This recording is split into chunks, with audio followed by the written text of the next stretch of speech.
Welcome to Motivated to Lead podcast, helping you become a better leader. I'm your host, Mark Klingsheim. Hi, everyone. My name is Mark Klingsheim with SEMA Partners. Glad you could join us again this week for our podcast. Each week, we interview leaders and they share lessons learned from their careers. This week, we're happy to have with us Angie Lienert. Angie is the CEO of IntelliGenesis, a company that she has built from the ground up, started it in 2007. And they work with clients such as the Department of Defense and cybersecurity, as well as machine learning. She has been recognized as a top business leader and has received numerous awards. She has an inspiring personal story that she's going to share with us today. And she has built a great company with a great culture, and she'll share some lessons learned around that. Looking forward to our conversation with Angie. We're happy to have Angie joining us outside of Baltimore, Maryland. And Angie, I guess first off, can you give us just an overview of your career and a little bit about yourself? Thank you so much for having me on your show. I really appreciate it. Looking forward to sharing a little bit of my story with you. I'm originally from Kentucky. So that's actually where I grew up. And after I graduated from high school, I decided to join the military because there weren't college opportunities for me or really any kind of job prospects. So I joined the Air Force, became an Arabic linguist, was in the military for 6 years. I was out at DLI in California for a couple, and then went to Texas, and then to my first duty station in Georgia, where I met my husband of 23 years now. And then we relocated to the Fort Meade, Maryland area, where I eventually separated from the military after I'd gotten my bachelor's degree, gone to defense contractor, went to a few different companies to where I decided that I wanted to get into more management, less technical, because I kind of had to reinvent myself after getting out of the military, because as an Arabic linguist pre 9/11, there weren't many jobs for us. So I got a little more technical, doing web development, HTML, realized that I'm much better leading projects than helping to kind of translate from what the end user wants to the developer than to actually sit behind a computer and do code all day. So I decided to get into some project management, lead my own programs. And then at some point I realized that in order to truly be able to lead in the direction that I want to do all the things I want to do for the people and the customer and the mission, I'm going to have to start my own company. And I had the opportunity to do that 13 years ago, and it's been a blessing, and I've enjoyed it ever since. Great. Well, tell us a little bit about what your company does, a little bit about kind of number of employees, and just a little bit of your scope of who you guys are. Absolutely. So IntelliGenesis is the company. We're headquartered in Columbia, Maryland. We also have a satellite office in Georgia, which again was my first duty station. Okay. We've always been true to what we do, which is protect and defend national security and the warfighter.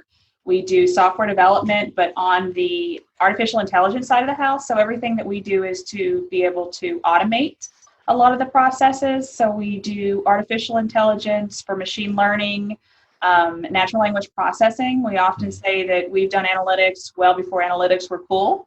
And then as far as doing the mission support, we do defensive and offensive cyber as in the operations as well as in the intelligence. And because so many of our employees are subject matter experts, we've also are now in training. So we're responsible for training basically the next generation of analysts and operators that are coming out as well. So that's kind of in a nutshell what we've done and what we've continued to do. We are about a little shy of 140 employees. We have 138 employees currently. The majority of them, again, are in Maryland. We have employees in Georgia, Texas, Hawaii, Alaska, and soon to be Colorado as well. Okay.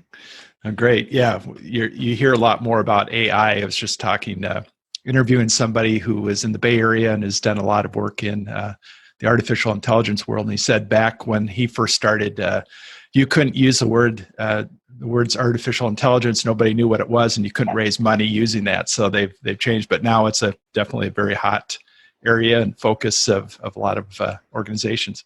It's definitely a buzzword. And for those of us that have been doing it for a long time, that's a little alarming too, because people will throw out machine learning and they'll throw out some of these things when really they don't quite understand what it is.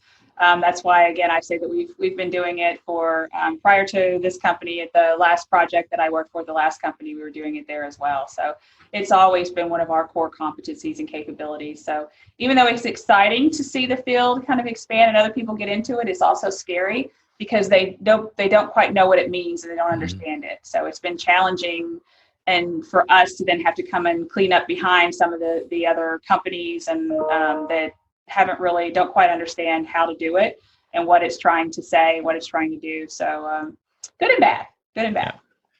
So for somebody that's in that world and maybe not technical, but needing to stay on top of the trends and they're a business person, what would you recommend them doing as far as just to kind of figure out what's going on in that market and how they can apply it to their own business? Well, it's such a huge market now too, like you were kind of saying. So it's really just thinking about how to automate a lot of the manual and some of the tedious tasks that you do to make it a force multiplier for what you already have, the expertise that you already have in-house, to be able to pick up some of those tedious manual things, to be able to put some technology behind it, to automate it for you, free up some time so you can free up what you're thinking and doing other things. I mean, you're seeing it streamline so many of the business operations now, the business flow. It's in everything that we do and everything we touch, right? Every device that we own, every software application that we use, are constantly making recommendations, suggestions. I mean, all of that has the AI behind it. So it's in everything that you do and touch nowadays. And it's amazing the world that we have. But a lot of times people will be afraid, they're going to replace me with a robot or replace my job. And that's just not what it does. I mean, it's really to do a lot of the heavy lifting so that people can be freed up. It's that force multiplier so that you can focus on some other things, improve with accuracy, and continue to build on that. That's good. One of the questions I ask every guest that comes on, if knowing what you know now, what advice would you give a 22-year-old Angie if you were able to go back and give her some advice? That's one of the questions that I read. I've thought about that for so many days since the last time we spoke. And I thought about what I would say and what that answer would be. And then I thought, well, if I gave myself that advice, would I have taken this chance, or would I have gone down this road, or would I have still gone through everything that I've gone through to make it to where I am today? And I don't know what the answer is. I guess the best advice that I would give myself is just to believe in myself, and that as long as I'm willing to work hard, that good things will happen. So yeah, I struggled with that one for a very long time, because I thought everything was kind of an if then, right? So if I knew this, then I probably wouldn't have done these other 6 things. And then how would that have changed my trajectory? I just don't know. On the flip side of that, is there any advice that you received when you were around that age that, looking back, you should have ignored? I think the biggest thing which would go back to believing yourself, is a lot of times I was told, well, you can't do that. You don't have the background. Your scores aren't high enough.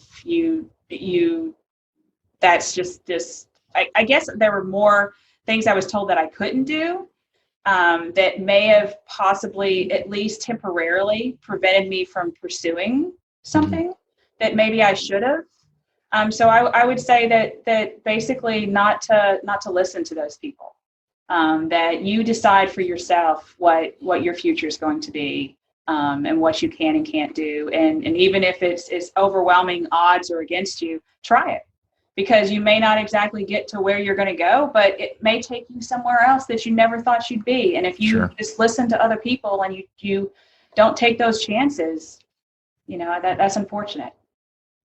So who are some of the key people that you think have definitely shaped your career and kind of who you are as a leader? Is there anybody that comes to mind that kind of helped mentor you, either from a distance or that you were impacted by? So I still continue to be impacted by so many different people. I mean, I think that's for sure. I think that initially my dad, had a lot of respect for him. He was a Vietnam veteran and ended up retiring from the National Guard. He was also a state policeman. So I got to see firsthand from some of his experiences, his work ethic, how hard he worked for what he believed in, and taking care of people and defending the country. That it really meant something to me, and because I saw how much that meant to him, and so I always knew that was important. And about how you treat people, no matter who they are, no matter what walk of life that you're in, that you're no better than anyone else. And we all have to get up every day and put our boots on and go to work or whatever it is that we're going to do. And I think that was some of the foundation for things that I saw, that again, the work ethic and remembering that you're part of that team, that the second you take yourself out of it, then there's a huge problem there. And then from there, just really throughout my career, people that were kind to me, that really wanted to just help, whether they agreed with what I was doing or not. They were supportive, because I didn't have a lot of that. So I would always tend to kind of go, when somebody would say something nice or something positive, I appreciated that. When people would actually give me some of their time to even share their story with me, I really appreciated that. And that's what I try to do today. I mean, obviously we can't make time for everybody, but giving somebody time is one of the most valuable gifts you can give them. And I really appreciate that. Great. So I actually was introduced to your company and kind of what you're doing from an Inc. Cover story that they did on you back in June of last year.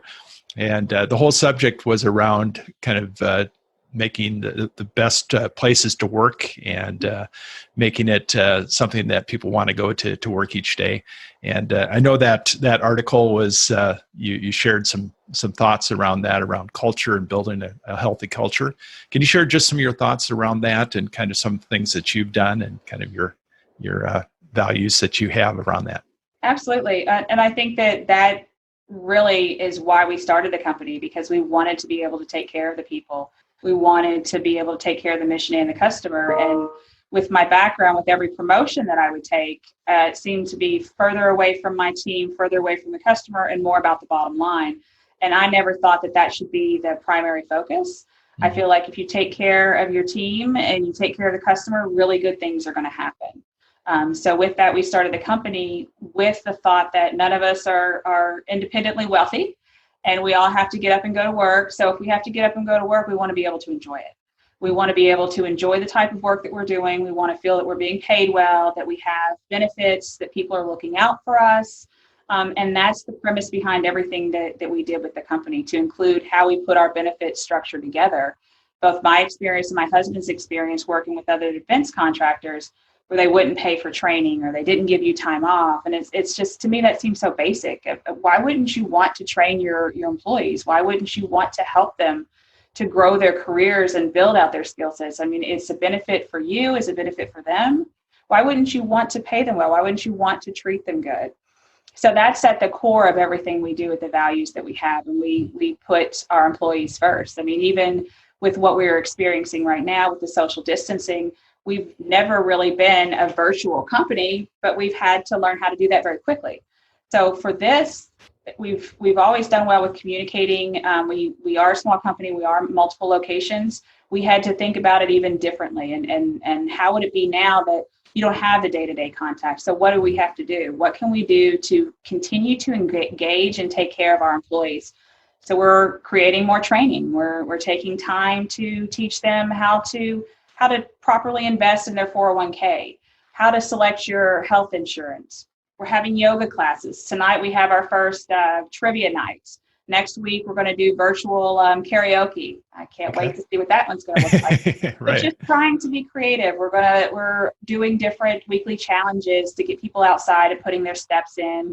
We're building a quarantine cookbook. Okay. So we're all kind of stuck at home cooking food, right? So I know I had like 5 recipes, so I need help. And other people have expressed the same thing. So just trying to be creative. And when everything you do is in the best interest of your employees, it's really easy. Mm-hmm. But you have to be consistent, fair and consistent and transparent. And that's what we've done for the past 13 years. And that's what we'll do for the next, how many ever we're allowed to do this. So. Yeah, that's very cool. No, it sounds like, in fact, I have a copy of the Oh, my cover there. gosh. So there it is. So one of the quotes that you had in that article was that you won't pursue a contract with a company or government entity that you believe aren't doing good in the world. So talk a little bit about that. Kind of that's an interesting statement. You know, sometimes everybody thinks revenue is revenue, and tell us a little bit of your ideas around that. Yeah, so it's never been just about revenue for us. I mean, again, obviously we all have to have a job and we have to pay our bills, Right. but it's been about helping out the greater community and be able to make the world a better place than what it is today, and what is our role going to be in that. And so we've been pursued by some other areas, I won't be specific, to get us to help with cybersecurity in different areas, and that could potentially even be against ultimately the United States or something like that. And there's zero chance. I mean, it's very lucrative, but there's zero chance that that's anything that we would do. Mm-hmm. The same thing with some of our AI and some of our tools that we've developed to be able to use those just purely commercial, not knowing who exactly is going to use them and for what. And we just can't in good conscience say yes to that. And that's okay. I don't need to be a billionaire. I need to know that we're doing good things. And at the end of the day, that I know that so that I can go to sleep at night. That's great. What books have had an impact that you would recommend to other leaders that you think would be worthwhile reads? This is another one I struggle with because I'm not a big reader. I'm more of I run in my spare time, so I'm training for my third marathon. So I do a lot of books on tape. Sure. And it's just because whenever I sit down with a book, when I'm able to relax and start reading it, I get distracted about all the other things that I want to do. My mind's constantly going. So I wish that I thought about just giving you something to just say that this is a good book, but I don't have any good ones that I could just necessarily recommend. I've read several of them, but there's none. I'm just not a huge avid reader. For me, I prefer I've obviously had to read way too much with everything that's going on nowadays. So for me, reading is again, through my books on tape, is more of an escape. Mm-hmm. So I like to do something that is going to, when I'm running, keep my brain occupied, because if I go into something that doesn't interest me, it's gone.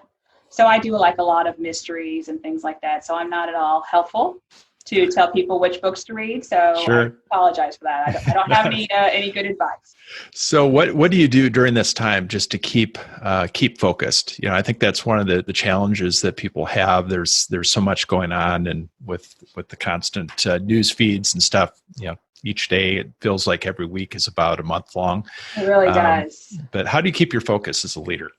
Well, you have to stay informed, right? So, and then the other thing is, because we're getting so much guidance and direction from so many different places, is just I'm really trying to control communication through the company to try to make sure that we're on top of things, encourage feedback back and forth, let us know what you hear, we're telling you what we hear, so that we can have all this information that's coming in, and then in a systematic way be able to get it to everyone. So when they're worried and you know, everybody's scared, they don't know what's going to happen, you have to be able to get out there in front of them. I mean, this, just like the podcast, I'm not one that really likes to be in front of people, but I've been doing podcasts for my company because they need to be able to hear the message. They need to be able to ask questions, not just through email. They need to hear my message, hear what I'm saying, make sure that I'm consistent across the board, as everybody wants to know how long it's going to last. We have no idea how long it's going to last. So in the very beginning of this, you have no idea. We don't know what the impact's going to be. We don't know how bad it's going to hurt us. We have no idea. I can't control any of those things.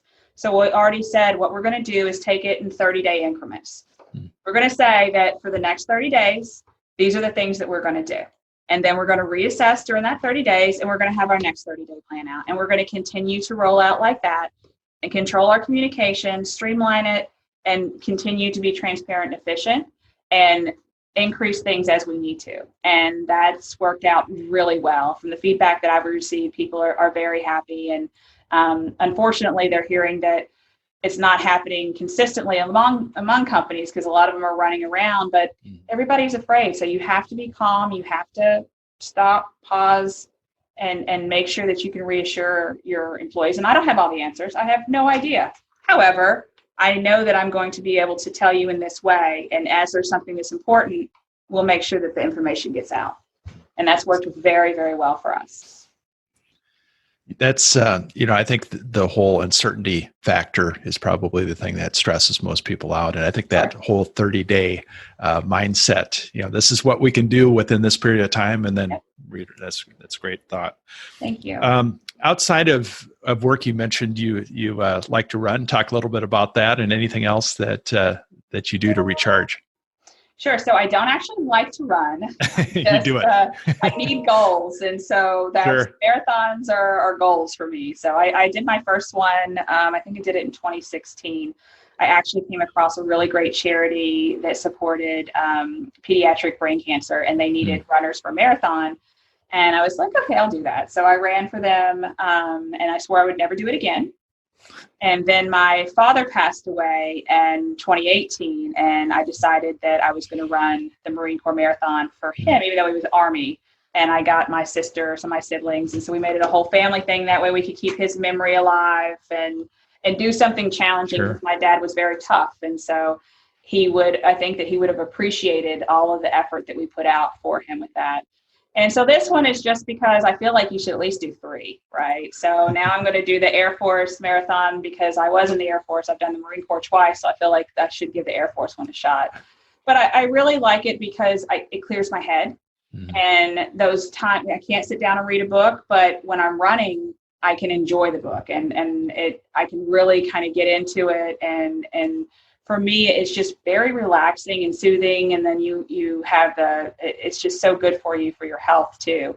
And it forces me to. If you're going to run a marathon, you have to train. So I know that I'm not going to be able to go from 0 to 26.2 miles. I have to force myself to get up and get out there and do it. And I sometimes need that pressure, that goal. Great. Any parting advice that you would give a new or up and coming leader? Goes back to don't let anybody else tell you what you can and can't do. If there's something that you believe in, no matter what your background is. Again, I had no college prospects, couldn't afford loans, I couldn't even get a job at a factory. I was literally working at a gas station. To now I own, this company. If you would have told that 19-year-old girl 5 years ago, right? Because it's only been 5 years. This is your trajectory. I would have never believed you. So I think don't put limitations on yourself. If there's something that you want, work at it. And it's not just going to be, again, something that you're going to go from A to B. You're going to have to kind of grow, and it's okay that if it changes along the way, but just continue to challenge yourself. Continue to dream and dream big. Take risks. If you're not failing, you're not taking enough risks, So get out there, try it. Great.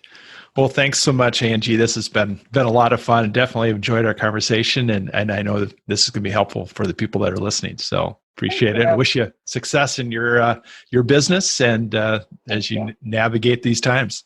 Thank you so much. Stay safe.